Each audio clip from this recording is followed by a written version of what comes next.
Hey, shalom, shalom, shalom. This is Great Millstone of Virginia. As always, to give you ladies news, article, lessons through the spirit and the power of Bashim Yahushai. First and foremost, I want to give all praise, glory, and honor due to Yahweh, Bahashim, Yahushai, Bashim, Rakakwadash. I want to say double honor to the elders of Great Millstone who will teaching the truth. And of course, I want to say peace and blessings and salutation to Yakim out there pushing this truth throughout the full considerations and lead to the best of their abilities. Get at the full consideration. With that, I'm going to say shalom. I just want to make this quick lesson. This is Proverbs chapter 26, verse 4. And it says, answer not a fool according to his folly, least I'll be like unto him. All right. So let's look up the word folly. So here we are. Dictionary: lack of good sense, foolishness, a foolish idea, act, practice, madness, rejection or discard of relevant moral or spiritual values, which is life based. So they're gonna show you, answer not a fool according to his what? Foolishness, folly, good sense, man. That's why when the highways and byways, when we preach this word or edify, we know that first and foremost we always edify for the camera, all right? For for whoever may be watching, okay? We're not here to be entertainers. We're not here to cause drama. We're here on a simple job: is to wake up the elect and to push this word throughout the full condition of the earth, man. Okay, before destruction comes. Okay. The only time that 2/3 of our people we get some type of recognition is always through folly, man. All right, 2/3 of our people, they love drama, they love controversy, man. And every time that comes up, demons comes up. All right, we mess with one demon, another legion comes, man. And then that's when the attention comes. All right, then you get to arguing, and then first, and it leads to what? Carnality, man. But we have to understand, man, that that ultimately though, man, we fighting against spiritual beings, man, which I'm gonna get. And this is Ephesians chapter 6, verse 11, and it says, "Put on the whole armor of the Most High, that you be able to stand against the wiles of the devil." That's right, man. You have to understand that these devils are watching us. They got agents, all right, provocateurs, where they pay somebody to mess with us, all right, to cause us drama, all right, to lock us up, all right, to bring a false witness, a false narrative, okay, against us, calling us Black Hebrew Israelites, calling us terrorists and demons, all right. And that's another reason why we got the camera for. So if anything goes down, everything is already recorded already. All right. And it says, "For we wrestle not against flesh and blood, but against principalities and powers, against the rules of the darkness of this world, and against spiritual wickedness in high places."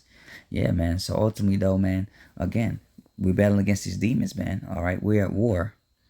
All right. Esau and Shaitan will do everything they can to basically hinder this word, man, from going out.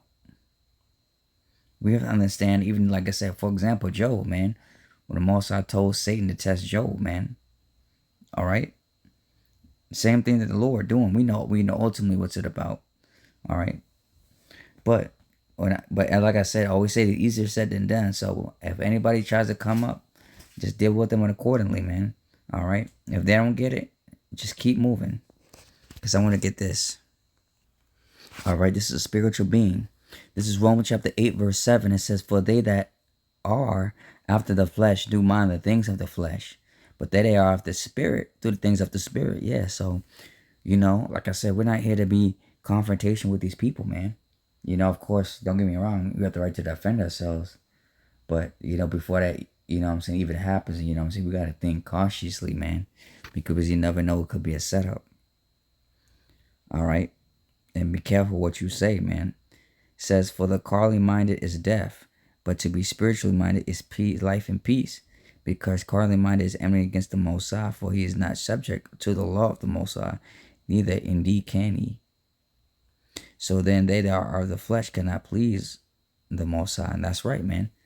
This is a spiritual thing that we doing, man. We edifying, all right, through the mouthpiece of Yahweh, Yahweh Shai, man, and not coming out of our own minds. All right, because right now our job right now is to be fishers. All right, all right, to be fishermen as to what really neglect. All right, when that time comes and the Most High turns us into what we need to be hunters, then that's when it comes. But as of right now, our job is to sing this song and to wake up the elect and who and the multitude. It says, but ye are not of the flesh, but in the spirit, if it so be that the spirit of the Most High dwelleth in you. Now, if any man have not the spirit of Yahushua Mashiach, he is none of his.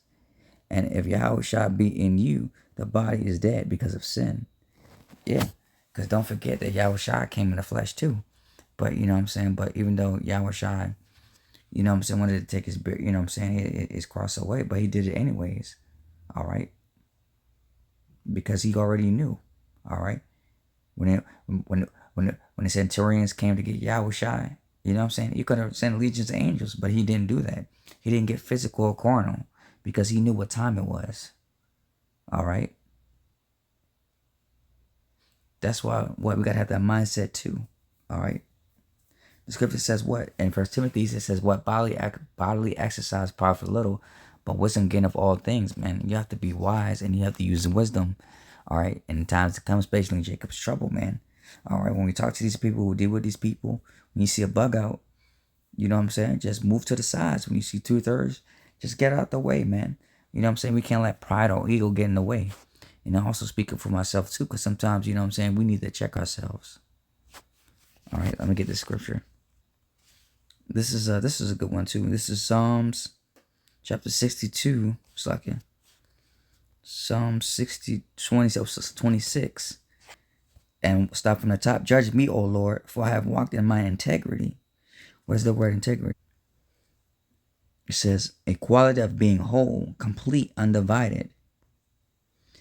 Being honest and having strong moral principles, moral uprightness, state of being whole, undivided. Honest, having strong morals, principles, refuse to change. That's right, man. You know, going back to what I was saying, man, you know, don't answer full according to his folly. All right? No matter what he says. And it says what? Examine me, Lord, and prove me. That's right. And try my reins in my heart. So sometimes the Lord, you know, could be sending tests and you don't even know to see if you can handle or not. Are you going to be spiritual or are you going to be carnal? Because remember, every choice you make has a consequence. For thy loving kindness is before mine eyes, and I have walked in my truth. I have not sat with vain persons, neither will I go with the dismembers. I've hated the congregation of evildoers, and I will not sit with the wicked. I will wash my hands in innocency, and I will compass thine altar, O Lord, that I may publish, means to make known with the voice of thanksgiving, and to tell all thy wondrous works. Lord, I have loved the habitation of thy house, and the place where thine honor dwelleth. Gather not my soul with sinners, nor my life with bloody men, in whose hands is mischief, and their right hand is full of bribes. But as for me, I will walk in my integrity, morals. Redeem me and be merciful unto me. My foot standeth an even place. In the congregation will I bless the Lord. That's right. You have to examine the matter. You have to study. Okay, this guy's bugging out. He seems a little agile. You know what I'm saying? Just ignore him or just tell him to keep moving. Say, all right, yeah. So I want to get this one last scripture. And here it is. This is 2 Corinthians 13:5. And it says, for examine thyself whether thou be in the faith. Prove your own selves. That's right. Try your own selves. Know your own selves. Know ye not your own selves of how Yahushua is in you, except you be reprobates. But I trust that you shall know that we are not reprobates. Let's look at the word reprobate. It says undepraved, unprincipled, or a wicked person, a drunken reprobate. Rascal, wretched, miscreant, rascal, scoundrel, tramp, rogue, a person rejected by God and beyond hope of salvation. That's right. So go back to what's saying. If they can't get it, they can't get it, man. Because at the end of the day, the scripture says what? In Peter, it says what? Many shall fall in their permissions away. So no matter how much you try to convince somebody, at the end of the day, they belief is going to have their belief. All right? If the Lord want them to come in, they will come in. But as the scripture says, some were in a deep sleep. So you really, hey, it is what it is. So at the ultimately, it's up to Yahweh by Shimei Shai if the person will come into the truth or not. All right. Same thing with our parents. We try to, we try to wake our loved ones up to the truth, but some of them just weren't meant to wake up, man. It's sad to say, but hey, at the end of the day, you gotta do what you gotta do to love the brotherhood and do the will, love those that do the will of the Father. So with that, Holy Rest was edified. This is Great Millstone of Virginia, as always, to give latest news, article lessons through the Spirit and the power of Yahweh Shemel Shai. The one honest that was a Great Millstone, who will team of the truth. And of course, I want to say peace and blessings and salutation to you. I come out there pushing the truth. Throughout the four corners of the earth, to the best abilities scattered throughout the four corners of the earth. With that, I want to say shalom.